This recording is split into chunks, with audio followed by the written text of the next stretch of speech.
In this video, I'm going to give you the ultimate guide for creating your very first pitch deck. If you're an early stage or maybe a first-time founder, this is going to help you. Why am I creating this video? Because so many founders contact me on a regular basis, either out there on YouTube, on the interwebs, or from startups.com, and they ask me for feedback on their pitch deck, and I'm happy to provide that, but usually the feedback ends up coming out the same in the early stages, in the first steps, because most founders make the same mistakes. So I thought I'm going to create this video on the deck that I want to see if you want to get feedback, or the basic deck that's going to help you master the basics, master the fundamentals, the foundation of raising funds for your early stage startup. It's so important to master these basics. It's just like learning to play a musical instrument. When I was growing up, I played piano, hated it. But I had to learn the basic scales, the basics of music. And then later on, when I wanted to play guitar, which I like playing, it helped me so much more because I understood the basics of music, music theory, reading notes, reading music. Even as an artist, I grew up wanting to become a comic book artist. But in the beginning, I had to learn the basics of figure drawing, the basics of color theory, to know how to paint with the first basic colors before I went on and did colors, hundreds of colors, and I tried to get really creative. This is all about the basics. Once again, it's the foundation that you're going to build the rest of your pitch deck on, and it's so important. And if you're out there and I've sent this video to you, I'm expecting you to go through this video, and I'm expecting you to send me a pitch deck using this format. And here's what the format is going to look like. First, you're going to have your cover slide. Next is your problem. Then you're going to have a solution slide. After that, it's your market. Then it's how it works, business model, go-to-market strategy, then your competition, your team slide, and then finally your traction. It's going to be just 10 slides. That's all I want from you, 10 slides. And in fact, I don't want design on those slides. I just want them, the basic slides, black and white text. Let's get the outline figured out before you invest your time and resources in design, and it muddies everything up, and it's hard to understand how we can make changes, and you get this sunk cost fallacy where you're having to torture this deck to death. You don't want to be in that position. Understand the basics. Let's start there, and let's get you the feedback that you need for your early stage fundraising. Before we continue, let me qualify myself. My name is Ed Kang, 7-time funded founder with 2 exits. I'm also the chief strategy officer for startups.com. I myself have raised over $100 million for my startups, other people's startups, as well as startup funds. I work with a team at startups.com that has helped startups that have raised close to $1 billion. We send out hundreds of emails with hundreds of decks a day on behalf of founders and startups that are raising money. And I see the investor responses. I see how investors look at our materials and the conversations, and I totally see the response. Like the emails that we get back, the meetings. I understand when a founder raises, why they've raised, and I also understand when they don't raise, what the founder is not doing. And it's not to say everybody who works with us raises money, but we have insights and data to help you. If you're here joining us from startups.com, thank you very much for your participation in your community. If you haven't checked out startups.com, check out the website. Easy to find, a lot of free resources that will help you out. And as always, do the YouTube thing, like, comment, subscribe. Totally appreciate your feedback. Let's jump into the ultimate first pitch deck guide. This is going to be a guide to help you with your screener or introduction deck. This is the deck that will be attached as a link in your outreach email. And you can expect to have many different versions of your pitch deck by the time it's all said and done. This is a longer process. You cannot raise money in 30 days, 60 days. Expect to spend 6 to 9 months raising money before that check hits the bank. It's not 2021 anymore, and it might be frothy later on. Give it a few more years where you can get checks. I've seen them written and in the bank in 30 days. But unless you're a baby unicorn sitting in a rocket ship ready to go to the moon, you're not going to be raising money that fast. It's going to take you time from scratch, getting your pitch decks figured out, and then the multiple versions, practicing, and meantime, building your startup so you are fundable. Let me just quickly expand what a screener introduction deck is. It is not a deck that gets the investment. You are not getting an investment decision. It is a sorting decision. So an investor will look at this deck and either say maybe or no. And you want to be in the maybe pile, and your job is to get them to contact you. So you're not going to be there over their shoulder with a voiceover. You're not going to be presenting live and explaining, oh, this is what I meant with the slide. So this deck needs to be clear and concise and stand alone on its own, so they look at it and go, okay, compelling, I need to know more. Let me pick up the phone and contact them. That's why you don't have to have everything in this pitch deck. It is not a master pitch deck. I'll talk about this in a moment, where a master pitch deck is something that has all the information so you can just kind of pull rabbits out of the hat while you're presenting. This is a screener introduction deck. Think of it like an advertising, that little sample that goes out when you're walking through Costco or Walmart, and they put out that little sample and you eat it, and then you say, that actually looks good. Then you pick up the packaging, and then you start looking through it and say, am I going to make a buying decision? Maybe you'll ask more questions. Maybe you'll look on the internet, or maybe you'll leave and come back to that later because you saw other advertising. That's what this is all about. It's that initial sample to draw them in. So that's the reason we need to make it power hitting. I tell my founders all the time, this is like sharpening the tip of the arrow. This pitch deck, the screener introduction deck, is the tip of the arrow, and wherever you shoot it, you want to make sure it flies true and really nails that target and gets through whatever armor, whatever resistance there is. My job is to help you sharpen the tip of the arrow. Your job is to have the wood and the feathers and the bow and aim it properly, but I'm going to sharpen that tip of the arrow for you, and that's what this pitch deck is all about. And you may be asking, what are these other versions? Well, there are technical pitch decks. Other than the master pitch deck, there might be a deck that you present to friends, family, and associates, and actual VCs. There might be pitch decks for employees, or pitch decks that you present as part of board meetings. There are so many different pitch decks, and that's why you want to start with the basics and start to iterate from there, and then you'll have your quiver full of all the different arrows of the different pitch decks. I'm going to keep using that metaphor, and that's going to come very in handy. You're going to be like Hawkeye, all right, or Green Arrow, an arrow to shoot for every occasion. That's what we're shooting for. See what I did there? That's what we're shooting for. Here are the rules for every slide, and you do not want to break these rules. Yes, I agree. Rules are meant to be broken, but we're going to learn the basic rules, and I want you to stay in that parameter so you don't go wandering off outside the boundary lines. Don't start coloring outside the lines until you know how to color inside the lines, and this is what I want to see. If I get pitch decks from any founders out there that have watched this video or say they watched the video and they're not following these rules, then why would I want to participate if my feedback's going to go all over the place? I want to be able to focus that feedback and therefore play by the rules, learn how to win this game, and then we can start to improvise, and we're going to be like jazz musicians. If you want to get into acid jazz or you want to get into all different types of improvisational music, fine, go for it. It works differently for every founder. There are so many different techniques, but right now, follow these rules, and here they are. First, talk to the investor, not the customer. This is a hidden mistake that so many founders make.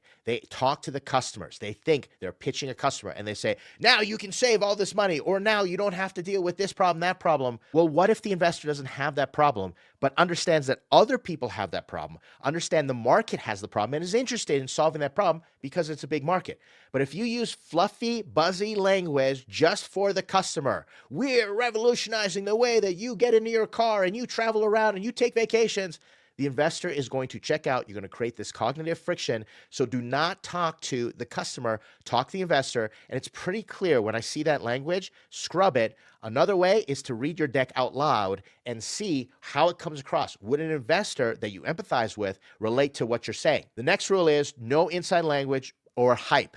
That's the same thing with number one. Usually when you're talking to customers, you're using these buzzy marketing jargon, right? This hyper markety, like, woo, hyperbolic. You don't want to do that. You don't want to be bombastic. You don't want to embellish. You don't want to use technical jargon either. Investors are not technical people. They may bring in technical people, but do not use technical jargon. If you have a word in there that the investor does not understand, but you understand in your mind because you have inside language, then that's not going to work for the investor. You're creating that cognitive friction. You're making the investor work. And when you make them work, they check out of your deck and you will lose their attention. I ask founders all the time, are you going to show this deck to people who only have domain expertise in exactly what you do, who are technical experts? And they have to stop and think to themselves, am I? I'd like to. Of course, everybody would like to. Who wouldn't like to have an investor that understands your technical space and has a big pile of money and says, yeah, I totally get it, you're a genius? But most investors don't. And so if you're going to be contacting other investors who are a little outside, who do not have the same inside information, you are going to lose them, and that significantly shrinks your opportunity for funding success. That shrinks the pool of investors that you'll be talking to. Number 3 is mark each slide in a small font. Do not have problem as the biggest font on the slide, taking up all the attention. You don't want to do that. All that space is going to be wasted. You want to have problem small in the corner. I'll show you how that's done. Next after that, 1 slide maximum each section. You do not get to have 4 problem slides, 3 problem slides. You don't get to have 10 solution slides or even 2 solution slides.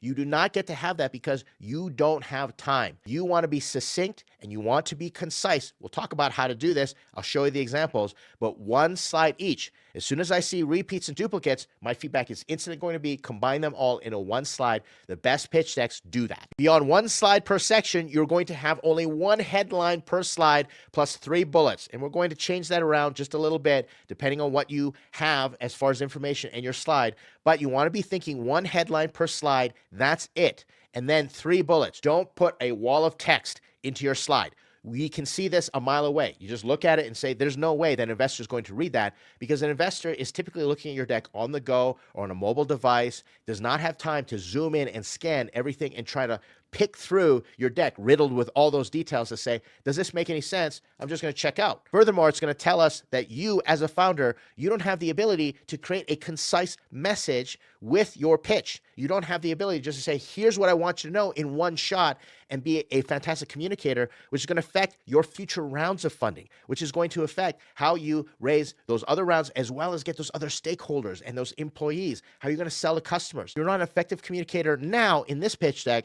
What's the investor going to think? In the future, not going to happen. So now let's get into every single slide one by one. And here's what I want you to do. I want you to do an outline, and I want you to just create a separate PowerPoint and just put the text in there and make it black and white and very simple. That's the best way to do this. And go through each slide one by one. Try it, watch this video, try it, and then come back, watch this video, and check your slide against this material again. I'm saying this not because I want you to do all this extra work, but because I want you to do the wax on, wax off. If you're a Karate Kid fan, learn the basics. But also, my feedback will be so much more productive for you because we can talk about all the stuff outside of the basics. That's what I want you to do. Give me an opportunity to provide the right feedback for you that advances you because you're already advancing, versus give you feedback that just explains the basics over and over again. Nothing's more frustrating than when the founder's frustrated. When they come to me and I say, you're still not getting it, you're missing the slides. And they come back and I said, you haven't listened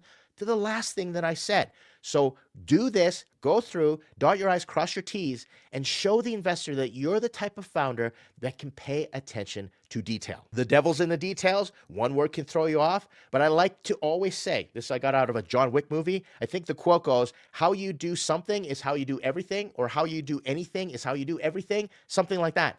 So if you're the type of founder that can put care and quality into your pitch deck, then I know you're going to be the type of founder that puts care and quality into your customer interviews, into customer responses, into caring for your employees, into building your product, quality control, quality assurance. That's the type of signal that you want to send the investor. So a great pitch deck, especially in the early stages, is a good sign and sends me that signal that says, I'm really interested. I should explore this more. The first slide is going to be your cover slide. And on this slide, you're going to have a logo and a one-liner that explains what your company does.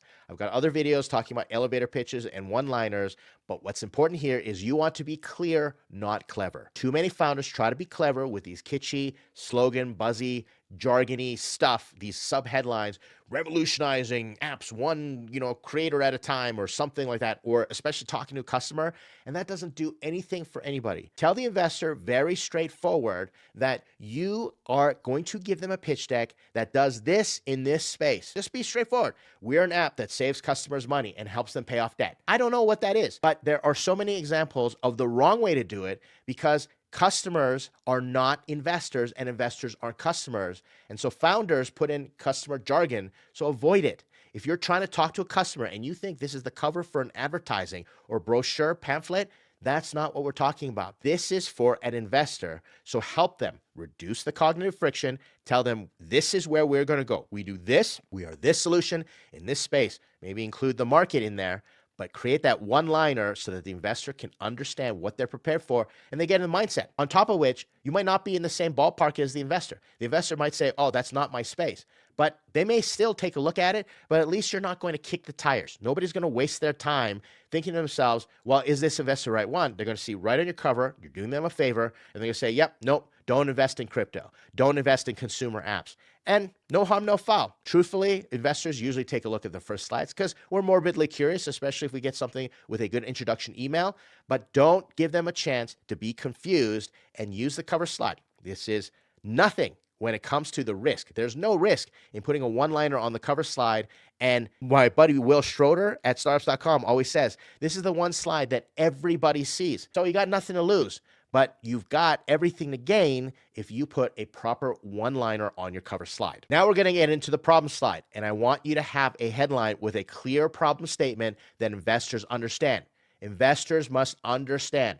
And we're talking about a problem statement that usually is about 30 characters tops. The next slide you are going to have is the problem slide. And this needs to be the first slide after the cover.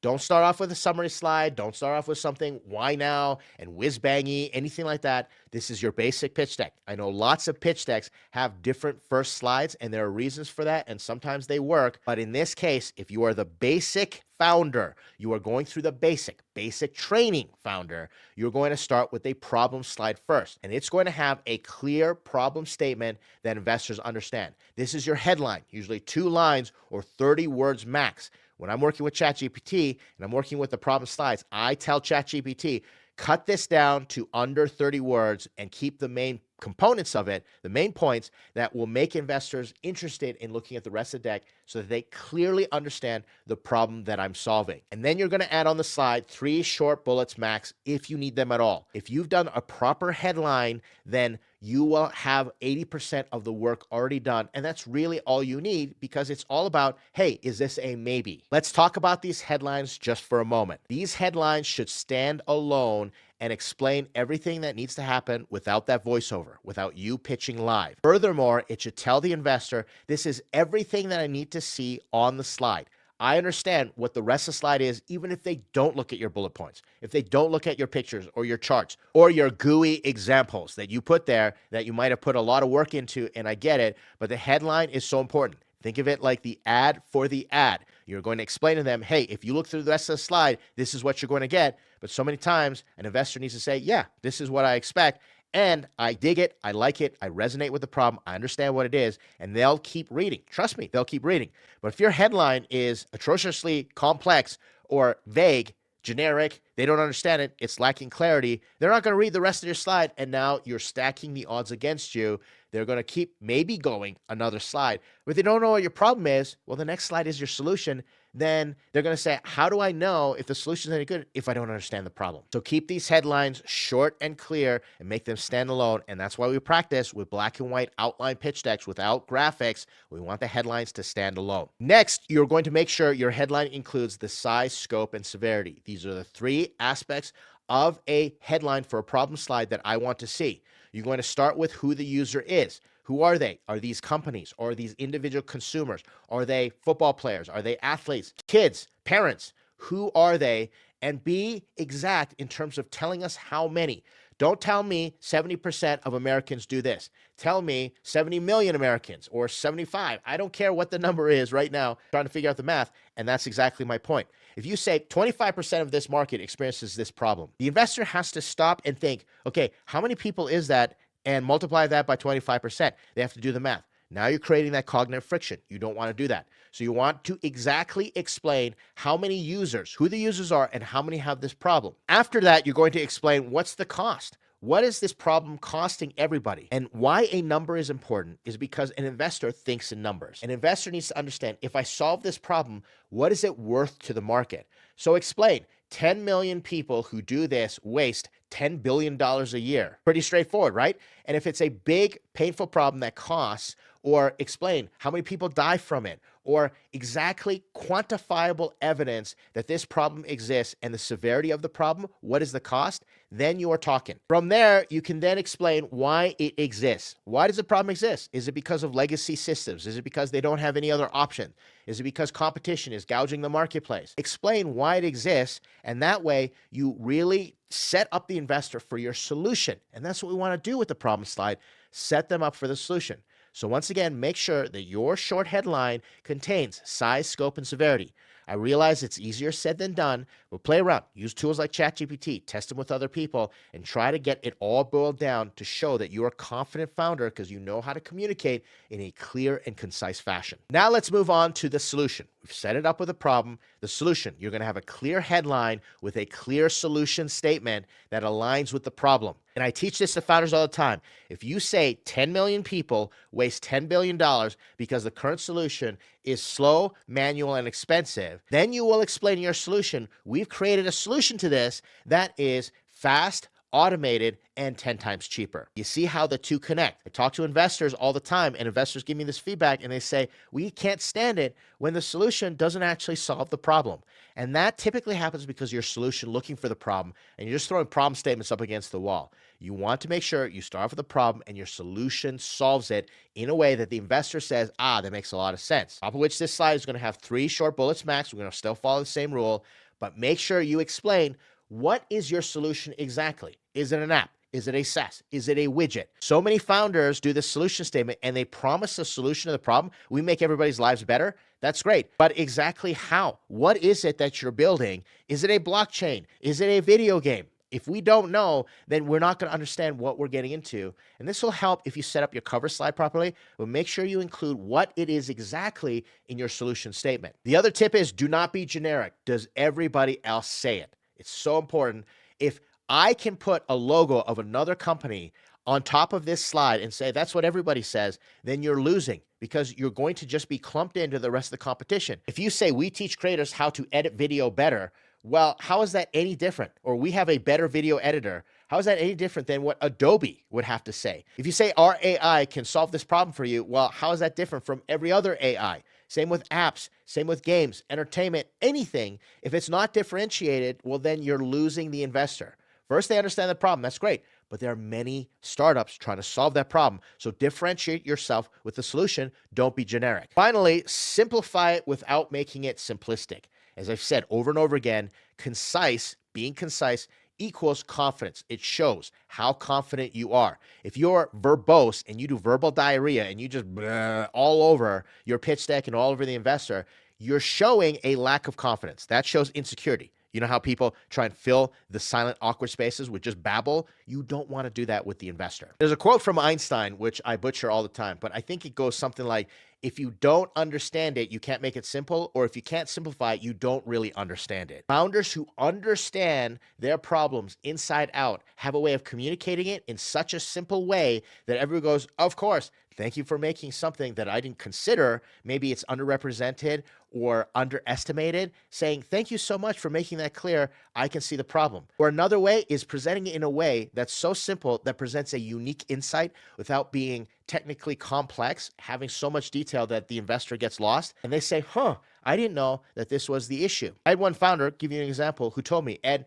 curing cancer is not about the cancer itself. It's about the treatment that causes damage around the cells. That's the reason cancer kills, because the treatment's okay. It's the damage around the cells based on the treatment that we have to solve for. And I said, I had no idea. That's really cool. And then the rest of his pitch deck made so much sense. And I appreciated the founder giving me that unique insight. And you know what? I was really happy to socialize that founder all over the place. We've got solutions all over the place. They're so confusing. So if you can make that super clear, you can simplify it, man, the investor is going to thank you even more. And they're also going to think you're going to be really good at pitching customers, pitching employees, and raising those future rounds. Now let's get to the market slide. This is going to have a headline that says, tell us how big your market is in one sentence. And I don't know what that looks like. It needs to be big. It needs to be in the billions. And if you want to just be super clear about it, just create a headline and explain, this is the number of customers that we have, that we could have, that if everybody in the world who could use our product and needed our product used it times how much money we make, then we will make billions of dollars. It looks something like this. 600 million people in the world have this problem, which creates a $5 billion market for us, and make it billions. Why does it have to be in the billions? Because an investor thinks if the market is in billions, if you just do 1%, you're in the hundreds of millions, is really what it comes down to. Because if you say my market is $1 million, well, then I'm going to think, well, $1 million, if you capture the whole market, well, that's $1 million. That's not a unicorn. That's not a startup that a startup investor wants to invest in. If you say my market is $100 million And I think to myself, well, you need $100 million. Let's say it's $1 billion and you say 10% of the market is 100 million, which is a unicorn. Then you need to be thinking to yourself, well, do I really believe that I can capture 100 million, 10% of the market? If you can say you can capture 10% of the market, you better have an amazing go-to-market strategy. And that's the reason that investors look for the big markets, because they know you need to scale into them. The reality is most market slides that founders do that I see are lazy with top down. That is not your market. They say, oh yeah, sports entertainment is, a $50 billion industry, or X is a $1 trillion market. Cybersecurity is a $1 trillion market. That's not your market. That's all the dollars that are spent in the market through service providers, products, licensing, advertising. I don't know what that entails. But if you're saying, oh yeah, skiing is an X $1 trillion market. Well, what part of skiing is your market? That's what I want to know. Are you selling the masks? Are you selling passes at ski hills? Are you selling ski equipment, skiing training, skiing social media networks? I don't know what that looks like. And so if you have a top-down analysis and you just go out and you rip something off of Gartner and say, this market is $100 trillion and growing by 30% year over year, that means nothing to the investor. That actually shows that you're not willing to put in the work, so put in the work. Learn to do a proper TAM, SAM, SOM. There are so many resources on my channel as well as across the internet on what a TAM, SAM, SOM is. Go learn to do it. Don't be lazy. The reason I ask people to do TAM, SAM, SOM, and I did this when I was investor, general partner, is because I want to know you can do it. A founder that can do a TAM, SAM, SOM, even if it's not right, is a founder that I know can learn. And that's important to me because we're always wrong in the beginning of a startup. So you have to go out and learn the tools, the basics, the mechanics. We're doing here to do a market analysis. And it goes something like this. There is a top-down analysis. Sometimes top-down analysis, even though it drives me nuts, sometimes top-down analysis is very effective for the investor. But then what I'm talking about is bottom-up. When you take the number of potential customers multiplied by how much money you think you're going to make every year, that's bottom-up analysis. That's what founders need to do so that investors understand that you understand your market. Finally, look up value theory analysis. Sometimes the numbers aren't there, and sometimes you have to say, well, if our solution does get foothold in the market because we're saving this amount of money, we think we can charge this, or we think our business will be worth this amount of money. You're using value theory. There are many ways to do it. I'm just giving some examples here.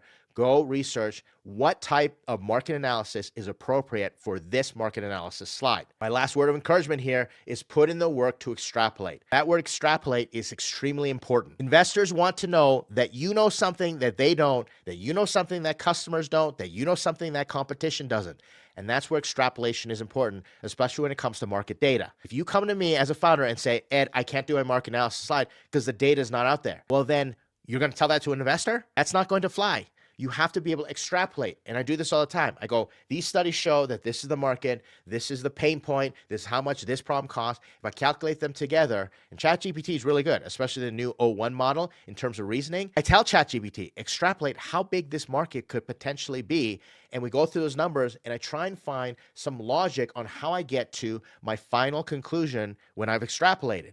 And I explain that to the investor. If the investor says to me, how did you get to this conclusion, this number? I say, this is what I did, and I calculated this, and so this is my conclusion. And if I'm right, the investor goes, wow, that's really cool. If I'm wrong, the investor says, well, what about this and what about that? And we might get into a conversation where we wrestle or co-create the market together. And they say, have you thought about this market? I go, if I added that in, that would add to our revenue. Or they'll say, maybe you should segment into this market. And there's so many ways to approach it because you're not going to boil the whole ocean. How do you eat an elephant? One bite at a time. I'm using all these metaphors to try and get you onto my side here to see my perspective. But if you can collaborate and say how we segment, how we go after the market, what it could be worth, well, a lot of investors get excited about that because often I see founders that have missed a market segment and I think this is way bigger than they even see. And I'm happy to do that with the founder. If they've got a great problem and they've got a great solution, let's work on that market together.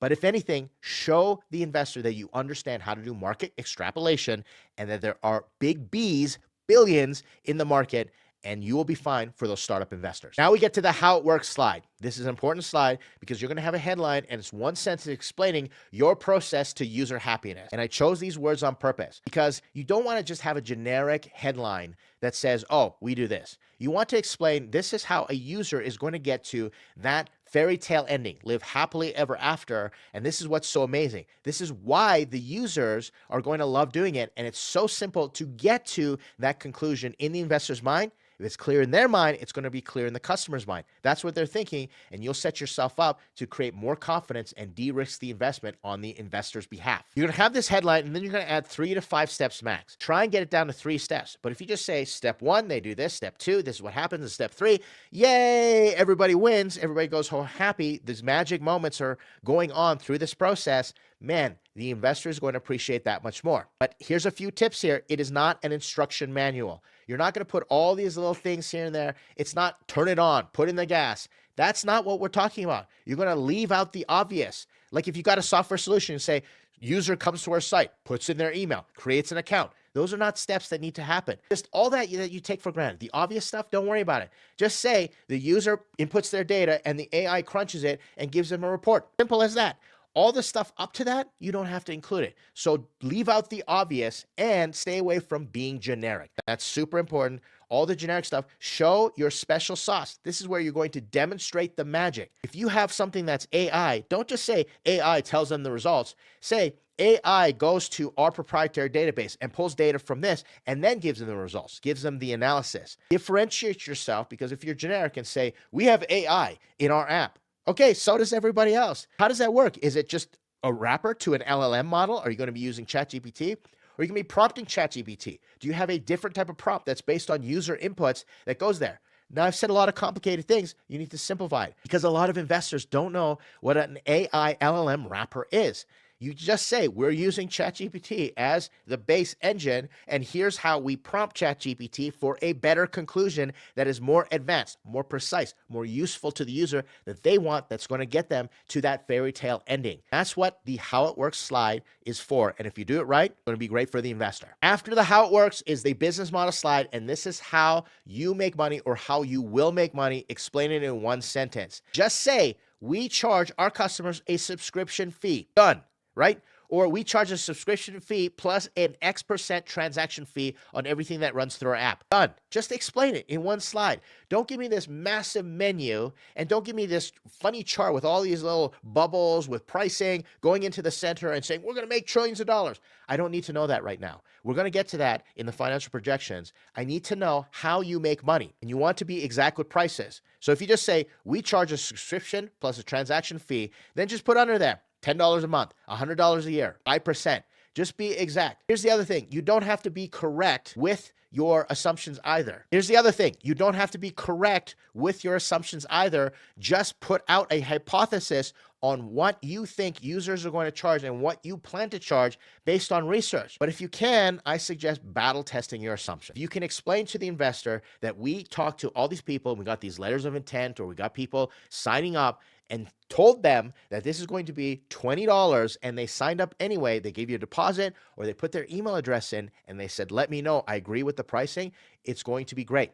Or explain that you are going to start at this pricing because you're coming in at 50% of the market. I had another founder say to me the other night, said, Ed, our competition charges $200. We're at $50 right now, so the next price point we're going to charge is $99. I said, fantastic. That gave me all the information that I needed. So battle test if you can, and correlate that data to what's going on in the market, and focus on your beachhead. There's so much that you could charge for. Founders have said this to me. They've said, hey, we could charge all this money for the data we've collected, and we can do licensing, and we can do all these enterprise stuff. I don't care about that in the beginning. I care about where you're going to start, and that's what a beachhead is. A beachhead is that first line. It's that first temporary line, that first goal. You're going to say, we're going to establish our presence here. We're going to storm Normandy Beach with all our resources and all our efforts, because that's where we're going to crack through. And once we get a foothold there, we're going to expand. For example, the beachhead for Facebook was Harvard. That's it. Everybody else wanted Harvard to go into other beachheads or other markets and say, my sister wants this, and my parents, I think, are going to want this, or other schools. Mark Zuckerberg said no. He said, we're going to do Harvard. You have to have a Harvard email address to get on Facebook. Then they did Stanford, then they did MIT, and then they continued to expand. But they dominated one beachhead. And so your pricing model, your pricing, how you make money, focus on your beachhead and say, we're going to start here, and you can add other details. Later, we're going to get into licensing. Later, we'll do enterprise or white label. Fine.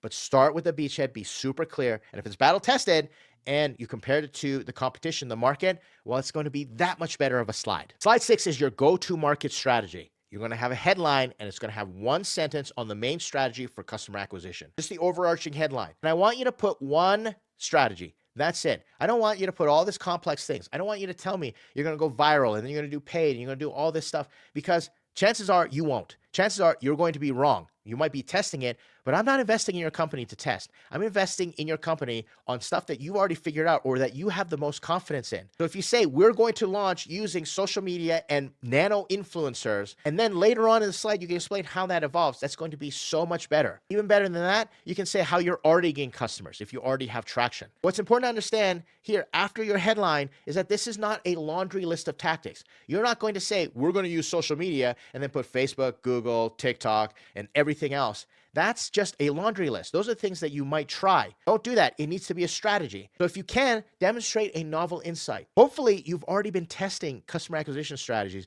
And you can say, we've learned that the best way to get our initial customers is social media, using influencers. And then we provide a freemium, and then we convert them with a newsletter. Bang, done. That's it. That's all you need. And you might be able to put in later on, we'll expand into this, but that's really not as important as creating a strategy, showing a funnel or something that actually makes sense to the investor that says, hey, you're explaining to me your market focus. You're focused and you're saying, back to the beachhead, these are the tactics and strategies that will get us that beachhead, and this is how it's going to expand because we're strategic about it. And remember, hacking is going to be better than anything that you can pay. Let's touch on this for a moment. I believe that you should never, ever pay to get your first users. Ever. Not once. Why? Because if you get in the habit of paying for stuff, it's just going to be a sinkhole, and you're going to keep burning through your runway to try and figure that out. Now, some people say, well, Ed, that's how we got our first customers. That's how you test. You get first customers. I'm okay if you pay to test how to get your first customers. Test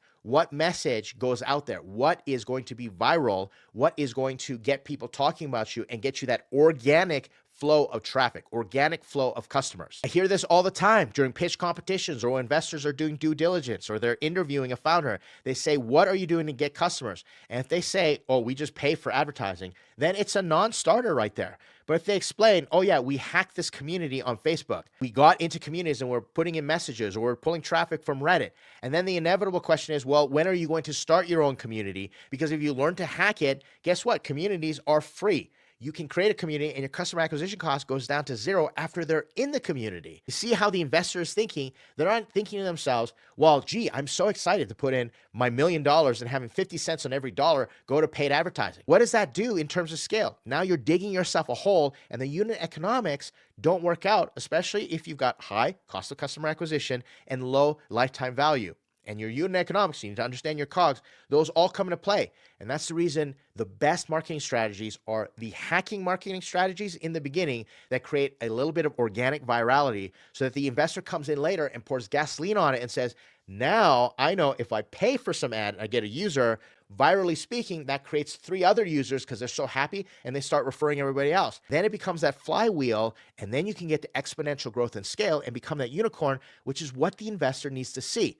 So make sure your go-to-market strategy has that exponential viral component. Don't just make it a laundry list of stuff that you're going to pay for. Be focused and make sure you're hacking your way to users. Now we get to the competition slide, and you're going to have a headline that explains why users will pick you in one sentence over your competition. Straightforward. It's going to appeal to the customer. You're not speaking to the customer. Remember, don't break that rule. You're explaining to the investor why you appeal to customers over the competition. And then you're going to pick the right format that tells the best story. And this boils down to you're going to use a benefits matrix or you're going to use a magic quadrant. Go research what is appropriate and make sure customers care about the dimensions. The reason the benefits matrix and the magic quadrant don't work, and a lot of investors get frustrated with one or the other, truthfully, both are good. I've used both effectively to raise money, is that founders pick the wrong thing to explain how they differentiate themselves. For example, in the matrix, they say, we have this feature. Well, does the customer actually care? Or it's generic and say, we're more convenient. Well, how does the customer know that? So if you have a feature that says live chat with a real person in customer service, and that's your differentiator, then the other competitors don't have that. Well, then you can put a check mark in your box and an X in theirs, and you can say, we're the only startup that actually connects you with real humans. That might be a contrarian bet while everybody else is doing AI. Or if we're at AI, you can say, we're the only AI that's trained by these industry experts, and show that nobody else has that, your proprietary data set. So again, look up the difference between benefits matrix and the magic quadrant, and make sure you pick the right dimensions in picking the model that's most appropriate for you. And that's going to rely on you researching your competition. If you don't research your competition, investors are lazy. Let me give you another pro tip. If you throw your competition on the bus, investors are going to think, you know what, you're arrogant, and you're going to be ignorant of when competition is going to be a threat. Research your competition and say, here are all the incumbents, the ones that are creating solutions right now, the ones that just got funded, and the competition that people use if they don't know about us. What I call void competition, or there's nothing else available competition. You have to understand the competition. Let me give you another pro tip here. When investors get to due diligence, they're going to be asking you for all your competitive analysis, research. That's going to be in your due diligence folder. So if you don't do it now and you can't break it down into a clear, concise matrix or a magic quadrant, well, then investors are going to think, well, you don't really understand your competition. Research your competition. Another thing you can say is, wow, we appreciate that Zoom is a competitor and they've done some amazing things, and here's what they've done. But we know something they don't know about this particular market, and so customers could pick Zoom if they want this, but these types of customers are going to pick us because we're doing something different. Hey, that's differentiation. Because as a founder, you're focusing on that beachhead, and the investor thinks to himself, okay, this is great because you're not going head-to-head with Zoom. You can fly a bit under the radar with this contrarian stance, and later on, Zoom is going to say, that's a really great idea. Let me come buy you. Versus going head to head and Zoom outcompeting you and saying, you know what, we can do what you're trying to do. We'll just throw $300 million at it. Trust me, they've got the money. You don't want to be in that spot. So differentiate yourself and show clearly how customers and why customers are going to pick you over your competitor. In your team slide, you're going to have a headline with a summary saying, this is why our team will win with evidence. Don't tell me your team is innovative and has many years of experience. Be exact with those numbers. How are they innovative? Why are they innovative? That headline is so important because it gets us excited and especially shows us that this team is cohesive and that you can present that team as a major advantage. Because outside of traction, team is going to be the other important thing that investors look for. If you don't have a lot of traction, we look at team. If you don't have team, we look at traction. So team, if you've got a great one, is going to say a lot of great things, that you can gather a good team. The founders are really close together. They've worked on stuff. They've got the experience. And that's why for every picture you have, you're going to have these bullet points, such as industry experience. Investors want to know, have you worked on this problem before? Next, past funding and exits. That's super important. Founders that get funded with VC money, they can fail and still get funded and still have a feather in their cap. Let's think about Adam Neumann, for example. Man, that was a catastrophic disaster with WeWork, but he's already got massive funding from companies like A16Z for his next one. I think Sequoia was in on that round because he has previous experience. Not a lot of people have that. So if you have previous funding experience or you're part of a team that exited, that was funded, that's going to be important to put in there. World-class achievements is next. If you've won a Nobel Prize, if you're Olympic athletes, you have Guinness Book of World Records, put that in there because that says a lot about you as a founder, as a leader, how resilient, how dedicated you are to your craft. Outside is probably what you're going to be putting in, and also brings domain expertise into it. So you want to make sure you have bullet points. Do not have paragraphs of text, information that makes the investor's eyes bleed. Have bullet points. And then after that, use social proof. You know, if you've had past exits with companies, you worked at Google, put in the recognizable logos. They have to be recognizable, though. Don't just put in an obscure logo. It doesn't make any sense. You can say, I've done 3 startups before. Fine. But if you have a startup that someone else can recognize, you can say, I was a chief marketing officer for this startup. Here's the logo, and we exited. Social proof comes in all different shapes and sizes. Get creative if you need to. And then also accept the fact that investors do not care about your education. I see founders, they put all their stuff in their educational accolades, their GPA, they graduated magna cum laude. Investors don't care because we see this a dime a dozen. And education has been proven not to actually have any direct impact on how successful your startup is. Think about all the founders that quit college and are successful founders. At the same time, think about all the founders that graduated are successful founders, but mainly because they've met other people in their school and they've worked together. That's great for a network that's going to help you develop and put bullet points on this team slide, but the education alone doesn't really set you apart. Last but not least, demonstrate how well you work together. And you need to have proper titles and you need to explain who's full-time, who's an advisor. Don't try to fake out the investor and make your team up bigger than you think.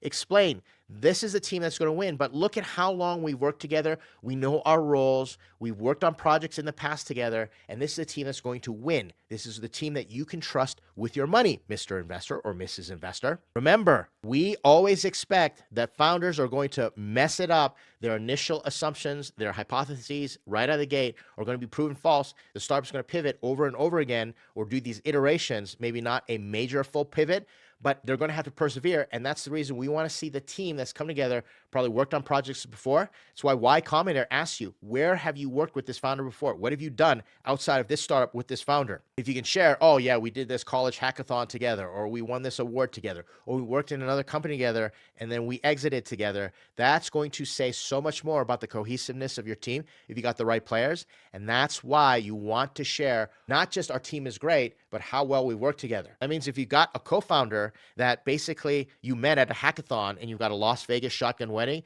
where you're going to have to make sure that you explain how well you two work together, maybe do some projects. Remember, these are all pro tips in the beginning. If you want to increase your chance of funding, think about these factors and work on that team. After the team slide comes your traction slide. The headline is going to summarize your best traction that investors should know. Be straight out, say, we have 10,000 people on a waiting list and we're growing it 10% week over week. Or put a headline, we got our first customers and now we have 10,000 MRR in our first 4 months. That's impressive. Now remember, traction is different to all different types of people depending on how you de-risk the investment. Traction in terms of sales is probably the golden standard of traction, but not necessarily. You want to explain different factors so your traction could include or should include the state of your product. Explain, you've launched, you've got your demo out, you've got proof of concept, or you've already been out there and you're getting these downloads. Customer validation, explain how many customers have you talked to? Maybe you don't have sales, but you've got that waiting list, or you've got legitimate customers paying. Explain that. And then your growth statistics or your growth metrics. Don't share the monolithic numbers. You want to explain the momentum. That's why startups get investment by momentum, and growth metrics are important. For example, month over month. Explain how many users or impressions you're getting month over month. I track that in terms of all my startups, as well as week over week if you can, and show that you've got 90 days of week over week growth at 10%, and this is leading to sales. Oh, believe me, investors will be interested. Like I said, don't make monolithic numbers. Don't just say, we made $100,000. Well, did you make that $100,000 over the last 5 years? Or did you make that $100,000 in the last 3 months, growing 20% week over week? You see how different that is from the investor's mindset? And that's the reason momentum is super important. Let me rip off the Band-Aid for you. Your intentions are not traction, so go get some traction. Too many founders come to me and they say, Ed, how do I make a traction slide when I don't have traction? My first response, and I don't want to be facetious and I don't want to brush them off, my first response is go get traction. If your idea is nothing but an apple in your eye, a pie in the sky, total idea floating out there in the ether, go get some traction. Talk to some real people, do some surveys, get some pre-signups, get some response, some feedback on a demo. Nothing stops you from getting traction. I'm just going to be straightforward and tell you, if you don't have a good traction slide, go work on the traction slide. And then you can decide how to present the traction that you do have in the most effective way. And there's an art and a science to that as well. There's no excuse. Go put in the work, get traction, talk to live people. Investors are not interested in funding something that doesn't have at least the minimum amount of traction. It's so easy to create a prototype. It's so easy to get in front of customers, find a channel, do surveys, get feedback. It's so easy these days that you don't have an excuse. And if you do have an excuse, investors don't want to hear it. And if you do have an excuse, investors, not only don't they want to hear it, well, guess what? You're probably not the founder that's going to be successful in the future, so they're not going to give you the time of day to begin with. The last slide is your funding slide, and I'm going to give you the simple formula for the headline on top of it. We are raising X to reach Y milestone in Z timeframe. That's it. It might look like we're raising $1 million to get 10,000 customers and make an additional $100,000 in 12 months. Explain that to them, straightforward, so they'll understand where you're going. So many times founders have this statement, we're raising $5 million, and they say pre-seed for 20% of the company. It doesn't say anything to the investor. It doesn't give the investor an idea of what that money gets them, and then they have to look through your use of funds or this convoluted roadmap, and you're creating that cognitive friction. Investors aren't interested. Give me a headline that is so straightforward, raising X amount of dollars for Y milestone in Z timeframe, and then you can set up the rest of your slide, which is the use of funds. Straightforward, put in the use of funds, X percent is going to go here, percent go there, and just have it simple. That's all you need on the slide. And most importantly, battle test your assumptions, base it on your financial model. I've had angel investors rip apart a pitch deck and say, yeah, I looked at the use of funds and that's not what Google costs. That's not what LinkedIn costs. You can hire a freelancer for way less. And so what ends up happening is founders ballpark their numbers and they say, this is what I think I'm going to spend. And they don't base it on a financial model.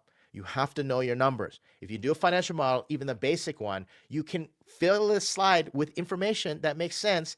And you can say to the investor, hey, how about we take the next step? And I'll show you the due diligence. I'll show you my financial model. Would love some feedback on that. That's as simple of a funding slide that you need. Don't get anything else. If there's anything else that you're going to put in, talk about the other money that you might have raised if you're an early stage founder. But most of my subscribers and most people watching this haven't done that yet. So put it in if you've got it. But other than that, keep your slides simple, exactly to these elements on your ask slide. Now, here are some things to remember as you go through this. And let me just start off by saying, this is my humble opinion.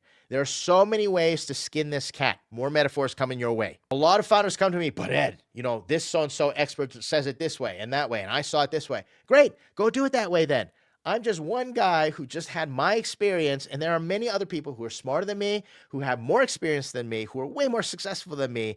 And if you can get their time and you get them to tell you exactly how to put a pitch deck together, that's great.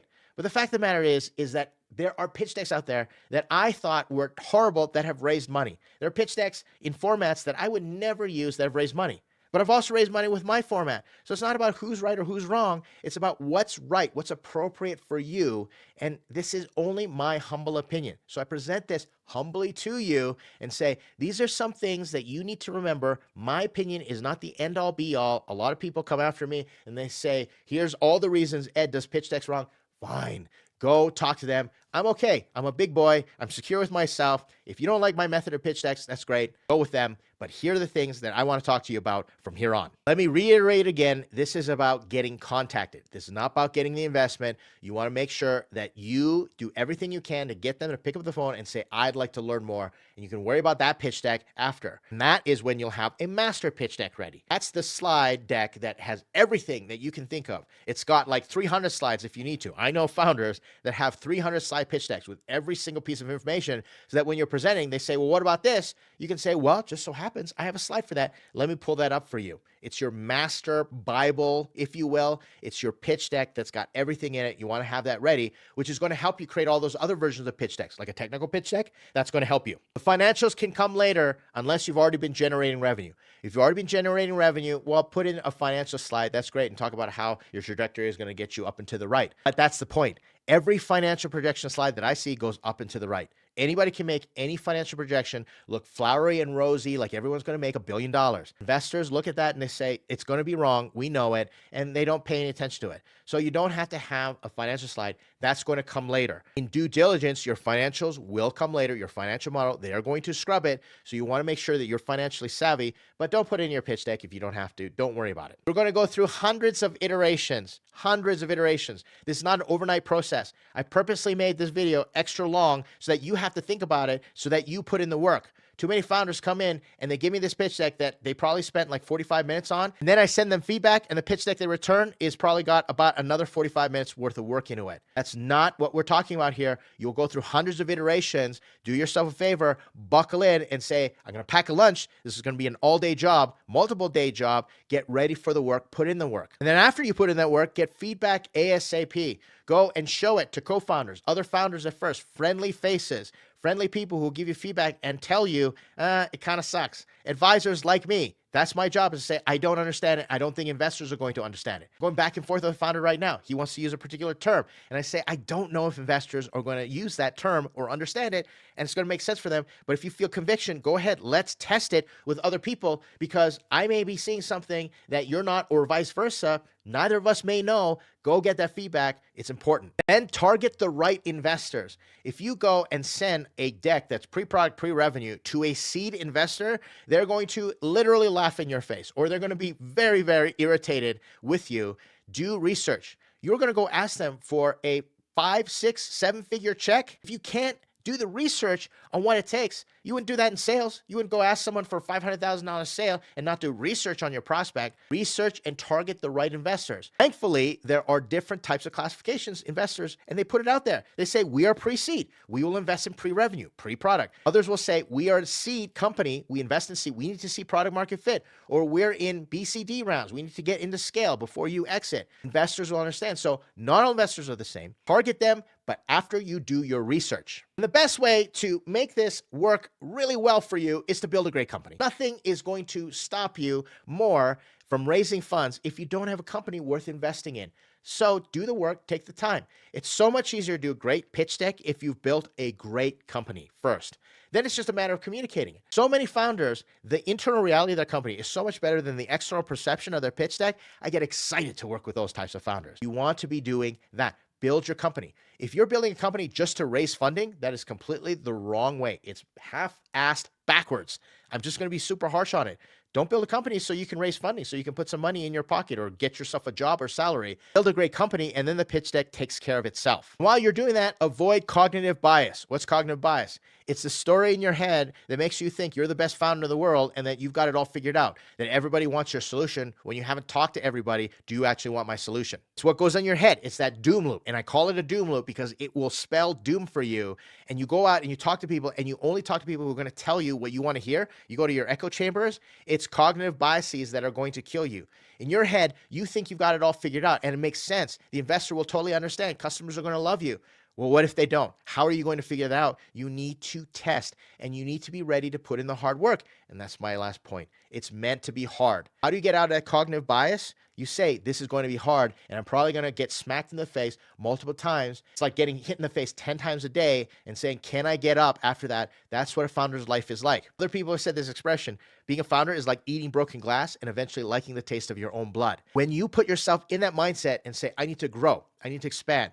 A fixed mindset is it's everybody else's fault, and I need to be the best because I am the best. I'm only going to talk to people who say I'm the best. Or you're not going to believe. You're going to be in denial when you get feedback. You get bad news that maybe your baby is not as pretty as you think it is. Someone comes around and tells you your baby's ugly, I'm not going to invest. Well, if you've got yourself out of the cognitive bias and you say, this is the process, it's hard work, I'm going to be doing it, well, then you'll be prepared to be successful. And so don't get discouraged if it does get hard. If you say to yourself, I signed up for this, I signed up for the suck, I signed up for how hard this is going to be as a founder. And believe me, look at the number of startups that fail. It will be hard all the time. Don't be discouraged. Hang in there. And believe me, you hang in there long enough. I tell people all the time, if you are just better than average consistently for longer than everybody else is, you will eventually be successful. I don't know what you'll be successful in, but you'll eventually be successful. Maybe it's not being a startup founder. Maybe you're not going to start a unicorn. I talked to a founder the other day, 15-time founder, multiple exits. Guess what? He hasn't started a unicorn yet, but in my mind, he's super successful. He's doing all right. I never founded a unicorn. I've worked for unicorns, but I'm okay. And that's where you can get to. That's it for this one. Appreciate you sticking around. This was my ultimate guide to your first pitch deck. I'm going to put some other videos on the screen for you to watch. Make sure you check those out. Lots of information. I know I've got the other pitch deck guide. That's for the other founders after you've done your first pitch deck. I'll make sure I include that here. But in the meantime, work on those pitch decks. Let me know. And if you are interested, like I promised, in getting your pitch deck reviewed, all you have to do is leave a comment and you have to explain, hey, I've watched this video. Anybody who contacts me, I'm going to send this video and I'm going to say, watch this, then send me your pitch deck from here on in. And that's how you're going to get my best attention in startups.com or out there on the YouTube, social media. That's how I have to do it now because I just get so many requests to take a look at pitch decks, trying to be efficient and get you what you need. I will see you in the next video.